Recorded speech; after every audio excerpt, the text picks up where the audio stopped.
Greetings, YouTube family. The Lord bless you. Tonight I want to share a message with you that I received yesterday called My True Virgin Brides.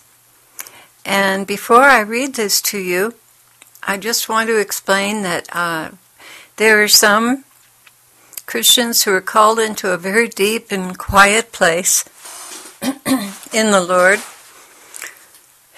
And they don't seem to have a lot of fruit on the outside, but their relationship with the Lord is very deep, and they're known in heaven, even though they're not well known on earth.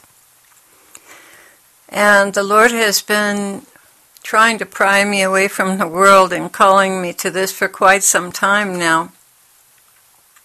And we've made some progress, but I just have to say that if He can do this with me, He can do it with anyone, because I'm surely His little butterfly, totally fascinated with the world and knowledge and graphics, especially in music. It's impossible, really. It's just like a candy store to me.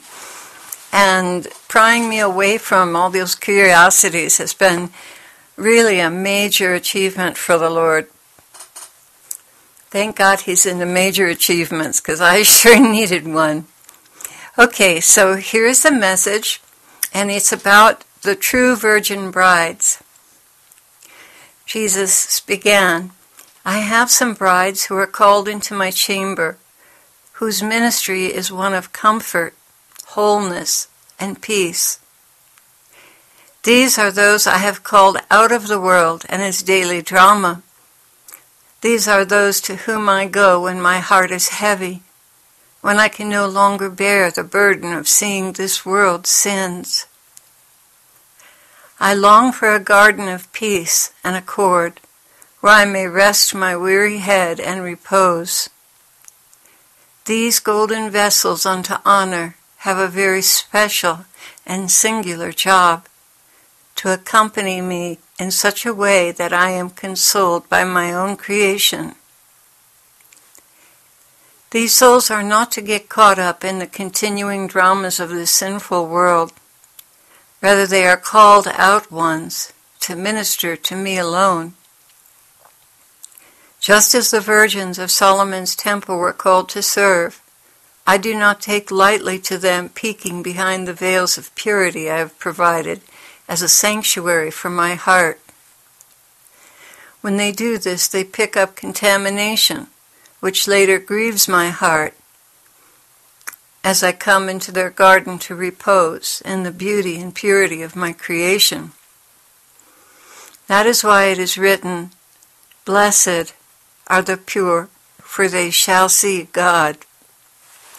Because I come to them to bathe in the sweet aroma of sanctity. The sweetest nectar of this world is the presence of these virgins for me. I am not speaking of those who are virgins only of body. No, this is highly misunderstood. When I say virgins, I mean those who have wiped every trace of the world from their hearts and live purely to bring me pleasure, day in and day out. The soul can regain her virginity after it has been wasted on the passing things of the earth, simply by turning her whole heart, her whole soul and strength and body back to me and me alone. I long for these precious flowers in my garden, but how am I to find them when this age is so prolific in communication? These are discriminating souls who no longer want to satisfy their curiosity with vain things. Many of you are almost there. Just a little more effort on your part, and you will make me the happiest man in heaven. It is because of your great curiosity and love of knowledge that you seek these things out and are so easily enticed. You know I reprove you out of the utmost love, for I am indeed and truly a jealous God, and I want your bosom all to myself. Nothing of this world to be resting in this sacred place. Beautiful bride of mine, I long to take you to heaven with me, but first you must cultivate obedience to my known, and especially in your conscience, will. Please curtail your curiosity. I need your sweet vessel of purest oil to pour over the wounds I suffer daily at the hands of the wicked.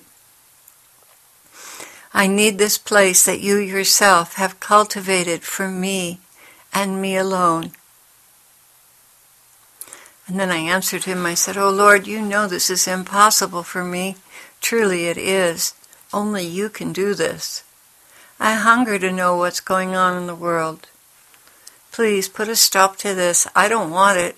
I don't want to need to know this and know that and satisfy my curiosity. But I have no idea how to stop. It will have to be an act of God." The Lord replied, "All right then, God will act." He smiled firmly. "I was waiting for your permission." So I asked him, where do I draw the line? Stay out of world affairs. Ooh, ouch.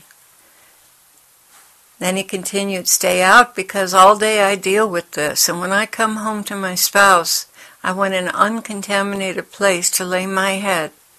Please stay out." "But Jesus, how can I pray for those things if I don't know what's going on?" May I be honest with you? Of course. You are more curious than wanting to pray, you know that, right? Yeah, that's true. I'm not saying you have to do this. I'm asking so you may fulfill your calling and I may inhabit you more fully, more peacefully, more substantially.